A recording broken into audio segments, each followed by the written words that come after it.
Well, hey family, this is Darlene. I wanted to stop by really quick because I did actually get in one of the deliveries for the leather scrap that I ordered, and unfortunately it's too thick. It's like really thick leather. It's pretty leather, but it's thick leather. This piece I might be able to do something with, like maybe a bracelet, because it's thin enough and it's real pretty.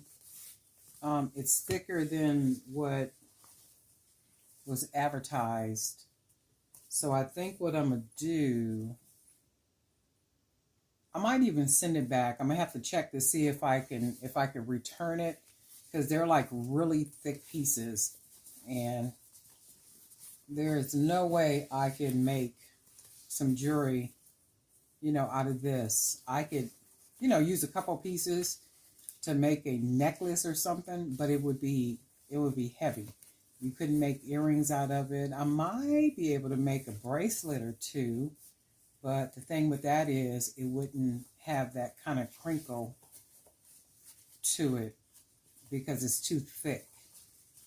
And you know what? Might be able to make something. I'm not really sure. And I love the brown. This is really, really pretty. And it just smells like leather, like really nice leather. I've been messed around and made me a patchwork purse out of this. This is beautiful too. Look how pretty that is, that leather. I mean, just really pretty. And I might even try to make maybe bracelets out of it. But the thing with that is too, because it's so thick, I might have to do a little bit more than what I want to do. And you guys know me. I like to keep it simple. I don't want to be doing too much of nothing. And if I do use some of it, it's just thick. See, even this part right here is really thick. It's pretty though. I mean, it's really a pretty, they're really, really pretty pieces of leather. They're just too thick. And I think what I'm going to do is I'm going to have to search a little bit further to see where I can find some scraps at. So, this is going to put my little jewelry making on delay. I might have to just, I do need to work on some beaded jewelry because I got some orders that came in. So I do need to work on some of that stuff. And I think I'll do that. And I will probably work on that stuff, one day this week. And they're pretty, really pretty. Look how pretty that is. I mean, and you could just smell it. You could smell the leather. So it's thicker than what it looked like in the picture. This one is kind of thin. I might be able to do something with this one. I'll see. And then the cement that I use, that hasn't come in yet. It was supposed to be delivered today on the 11th. I didn't get that today, so I'm going to have to check on that and see where that is. And every time I'm like excited and, want to work on some stuff and keep some stuff moving and that kind of stuff, it's always some type of delay. And I'm going to tell you guys this. Remember yesterday in the video, I was saying that time is not promised to us, and that I have seen a lot of death up close and personal and also at a distance. So I got a phone call this morning about 4 o'clock, and I didn't answer the phone. And the reason why I didn't answer the phone is because it was from my niece who lives in Florida. And of course, I think that's like a 3-hour difference or something. And yesterday, the 10th, was my nephew's birthday. So I was thinking, I didn't call him yesterday because by the time I looked at the clock, it was like 8:30. So I'm like, okay, they probably sleep. It's probably 11:30 there, right? So this morning when the phone rang, I didn't answer it. So I said, okay, well, when I wake fully up at 5:30, I will call her back, right? So it might have been, I don't know, 15, 20 minutes later, the phone rings again.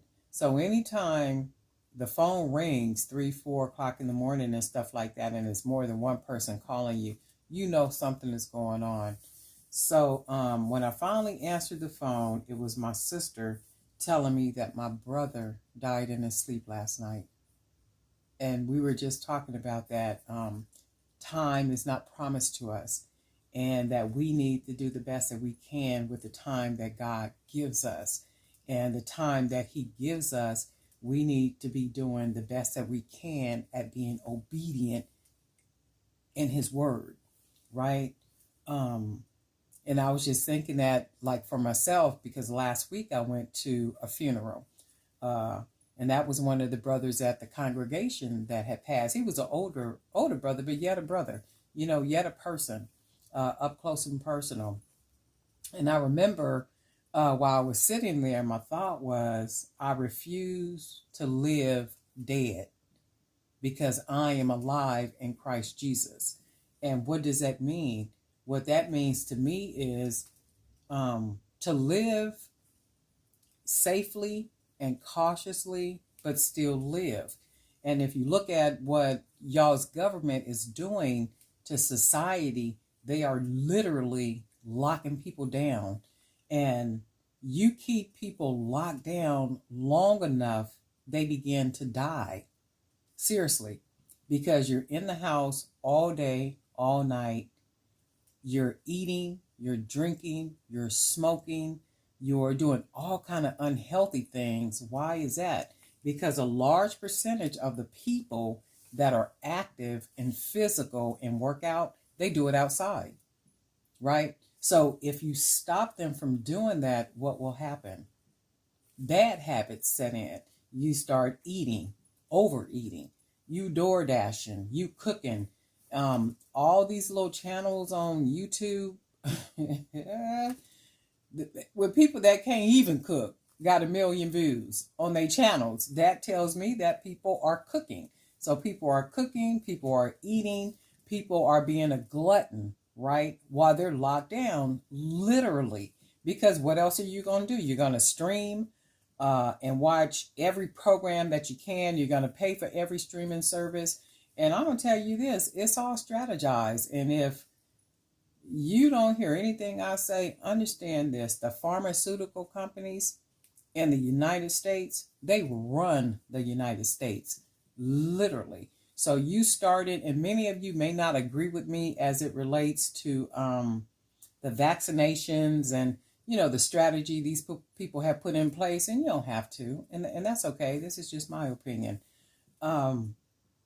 You went from one shot saying that it would prevent you from getting COVID, right? So then when people began to get it, then you said, oh, well, there's a second shot, and the whole narrative changed. Well, no, we never said that you wouldn't get it. We said that it would lessen the severity of it when you got it. That's a lie. You said people would not get it. That's why people ran out and got those vaccinations. So you did 1 shot, you did 2 shot, you did a booster shot. Now they're working on a 4th shot. It's all money. And if you do the research, right, do the research, you will find that there's a very large number of new or starter companies for testing, for vaccinations, for any and everything that has to do with what's going on as it relates to COVID. So what that means is there's like a whole drove of new millionaires that have been born while a whole population of people have hit poverty. And ask me how I know, because I deal with people every single day that have lost homes, they have lost their children, just all kind of crazy stuff. But I do have videos coming, because y'all can see I'm trying to get my leather and stuff together, but these pieces just are not going to work. Some of them might, but all of them are not. But I'll probably try something and see what I can come up with. But I got to find somewhere else to get me some more leather. Check and see about my cement. All right, family. We'll talk soon.